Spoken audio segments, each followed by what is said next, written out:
보건복지부 장관 하시고 총무에 먼저 맞추고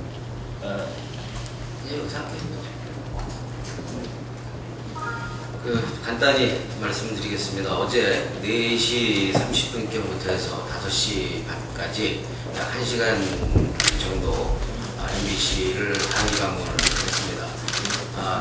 김재철 사장은 저희들의 항의 방문 사실을 알고서 자리를 피해서 만나지 못했고, 황희만 부사장 등 임원들을 만나고 여러 가지 항의를 했습니다.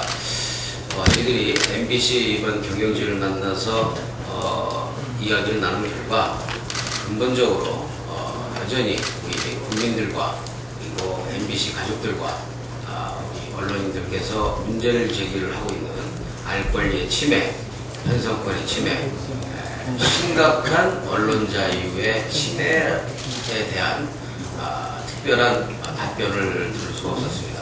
한마디로 이번 PD 수첩의 결방 사태는 사실상의 사내 사전 검열 행위로서 심각하게 언론의 자유를 침해하는 일대 중대 사건이라는 결론을 내리지 않을 수가 없었습니다.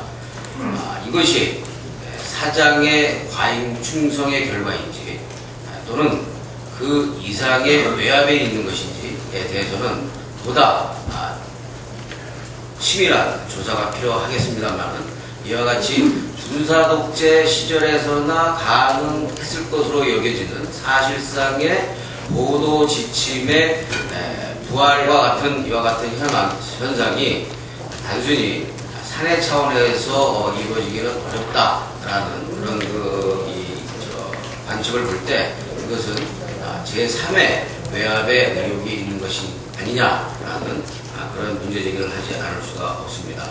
우리 민주당은 이번 MBC PD 수첩의 결방 사태와 관련해서 이 이명박 정부와 MBC 경영진이 감추고 싶어 했던 6m 비밀 속에 숨겨진 비밀이 무엇인지 그 실체적 진실을 밝히는 데 노력을 할 것이고, 아울러 언론 자유 수호를 위한 강력한 투쟁을 전개해 나갈 것입니다. 이상입니다.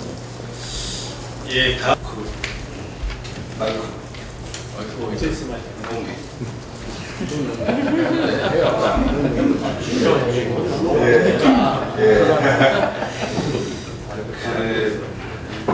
김태호 총리를 비롯해서 청문 대상자들의 비리가 워낙 많다 보니까 사실 보건복지부 장관 내정자는 마치 비리가 없고 위법 사실이 없는 것 같이 언론에서 좀 보도도 안 해주고 그래서 좀 서운한 생각이 듭니다.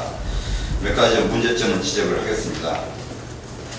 언론에서 약간 언급이 됐었는데요.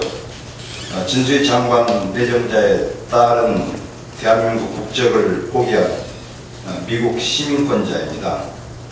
과연 대한민국 국민으로 살기보다도 미국 국민으로 사는 것이 더 좋다고 판단했기 때문에 선택을 했고, 또 부모도 이를 승인한 것이라고 생각합니다.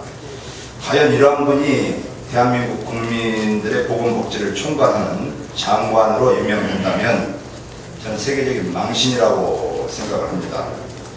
또한 미국 시민권자로 현재 미국에 살고 있다라면 또 그나마 이유라도 있다고 보는데, 지금 현재 국내에서 거주하면서 국내 회사에 다니면서 국민연금도 가입해서 직장을 다니고 있습니다.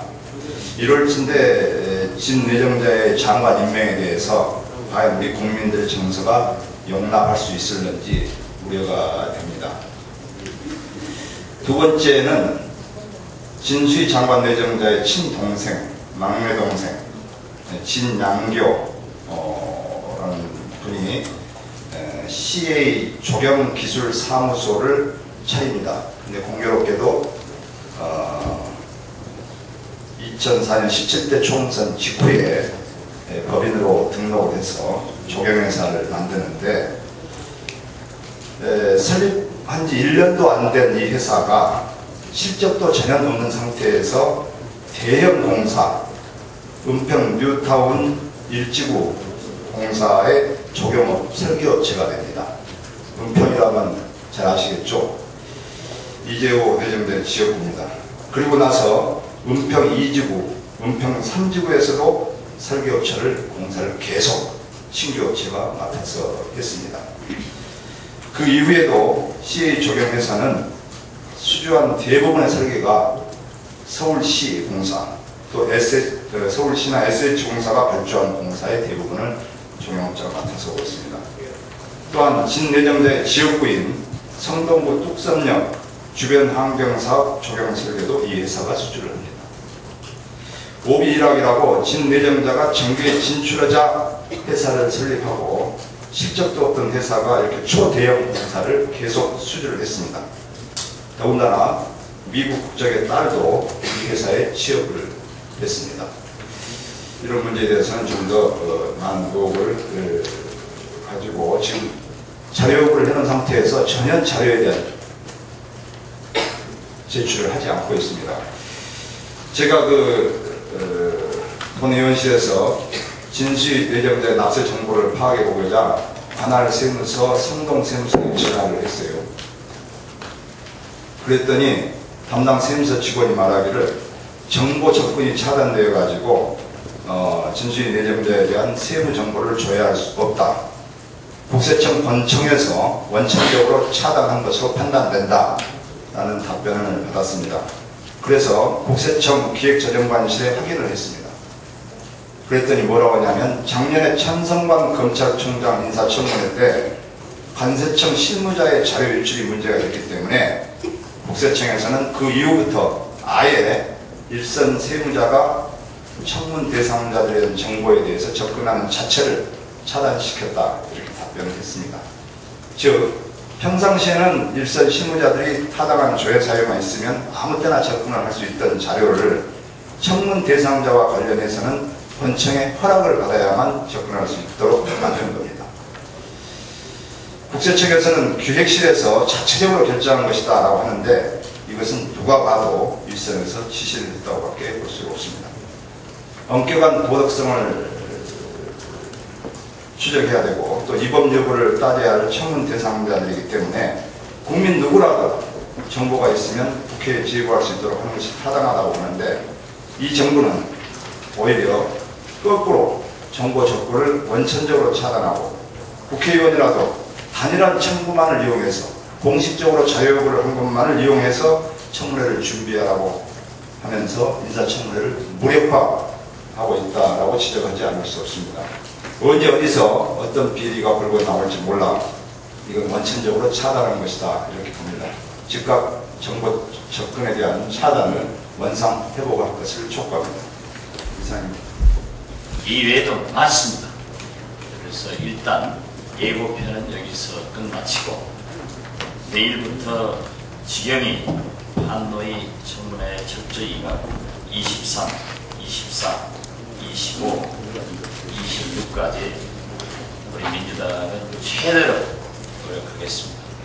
오늘 이 내용만 가져도 신문 민주당 출입 기자들이 전부 다 쓰셔야 되고 하루 종일 TV 방송 8시, 9시 뉴스 기대하겠습니다.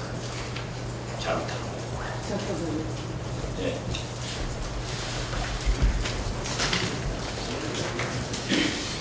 아까 김동철 의원님께서 말하는 한국에 추가로 기지 하나 더 보태는 그런 문제로 이명박 정권이 가볍게 생각하는 모양인데요.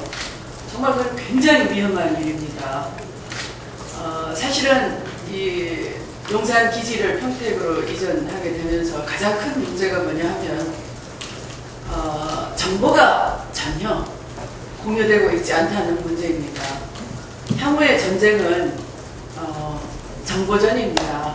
그런데 그것이 만약에 미중 간의 군사적 대결로 치달아서 어떤 세계 대전이 일어나는 그런 상황을 우리 가정할 때 그게 한반도가 희생될 수 있음에도 불구하고 우리 대통령은 대한민국 국민은 전혀 그런 군사 정보를 공유하지 않아서 모르고 있다는 것이 가장 큰 문제입니다.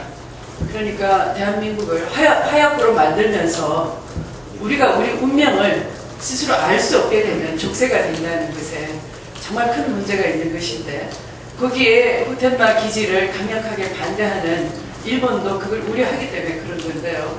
그걸 어리석게도 우리가 기지 공여를 할 수 있다 하는 것은 정말 이 한반도를 화약고로 갖다 바치겠다 하는 그런 정말 심각한 문제예요. 그래서 이건 정말 국가 안위에 대한 중대한 결정을 대통령이 립서비스 차원에서 한다. 그 자체가 있을 수 없는 정말 이것은 대통령 자질이 의심되는 부분이고 이것이야말로 국민투표에 회부해야 되는 사안인 것이고 그런 중차대한 문제여서 이 문제는 그냥 가볍게 이 자리에서 지적하고 넘어갈 사안은 아니다 하는 것입니다. 아주 심각한 일이다 이렇게 생각합니다. 기자님. 추가로 말씀하실 분이 안 계시면 끝내겠습니다.만 끝내기 전에 한 가지만 말씀을 드리겠습니다. 방금 주성용 의원께서 말씀을 하셨습니다만 국회 인사청문회 대상자에 대해서 국세청 직원들이 접근하는 것을 차단하는 것은 국회 인사청문회 취지와 정반대로 가는 것입니다. 제가 어제 담당 국장한테도 지적을 했습니다만 지금 전국에 있는 세무공무원들은 우리 국민들의 납세 정보를 그 이임받은 세무공무원들은 누구나 접근할 수 있습니다. 그런데 지금 그분들 우리가 국세청에 개개인의 납세 정보를 요구하면 주지를 않습니다. 근데 청문회 대상자는 죽어 있거든요. 그 얘기는 무슨 얘기냐면 청문회 대상자들의 도덕성을 검증하도록 주는 것입니다. 그러면 오히려 청문회 때가 되면 세무공무원이나 일반 국민들이 더 용이하게 접근하도록 터주는 것이 맞는 것인데도 불구하고 국세청의 편의만을 위해서 혹시 있을지 모를 조그만 비판을 두려워해서 지금 오히려 차단하는 것은 아주 정반대로 가는 잘못된 것이라는 것을 지적을 하고요. 추가로 말씀하실 의원님 안 계시면 공개 회의는 우리 박영선 의원님. 네. 상당히 많습니다. 이 총리 청문회를 예를 봤을 때 이번에 이례적으로 현직 전형직 검찰 출신들이 증인으로 채택이 많이 됐습니다. 현재 전해지는 바에 따르면 검찰에서 국회 증인에 출석할 것인지 말 것인지를 놓고 상당히 고심을 하고 있는 것으로 전해지고 있습니다. 어제 제가 그 총리 청문회 담당 수석 전문위원에게 확인을 해보니까 아직까지 출석한다 안 한다 공식적인 통보는 없었다고 합니다. 그러나 검찰의 권력이라는 것은 국민으로부터 위임받은 것입니다. 따라서 검찰이 첫째, 법을 어기는 일은 없어야 될 것이고 거꾸로 뒤집어 놓고 생각해 보면 검찰이 범죄자를 소환했는데 그 범죄자가 이러이러한 이유로 검찰에 출석하지 못하겠다라는 사유서를 쓰면 그만이냐라는 역논리도 성립합니다. 그리고 총리 청문회에서 증인으로 채택한 곽현규 뉴욕 강서식당 사장 소재와 관련해서 지금 여러 가지 의견이 분분합니다. 대한민국에 있다, 아니면 대한민국을 떠났다, 외국으로 도망갔다, 여러 가지 의견이 분분한데 현재 총리 청문회 수석 전문위원 말에 의하면 법무부가 이것을 공식적으로 확인해 줄 것을 거부하고 있다고 합니다. 그런데 저희 민주당이 자체적으로 알아본 결과 곽현규 강서식당 사장은 뉴욕 강서식당 사장은 현재 국내에 있는 것으로 지금 저희 민주당에서는 확인을 했습니다. 따라서 이 부분에 대해서 법무부에서 보다 확실한 입장을 정해 주실 것을 부탁드립니다. 이상입니다.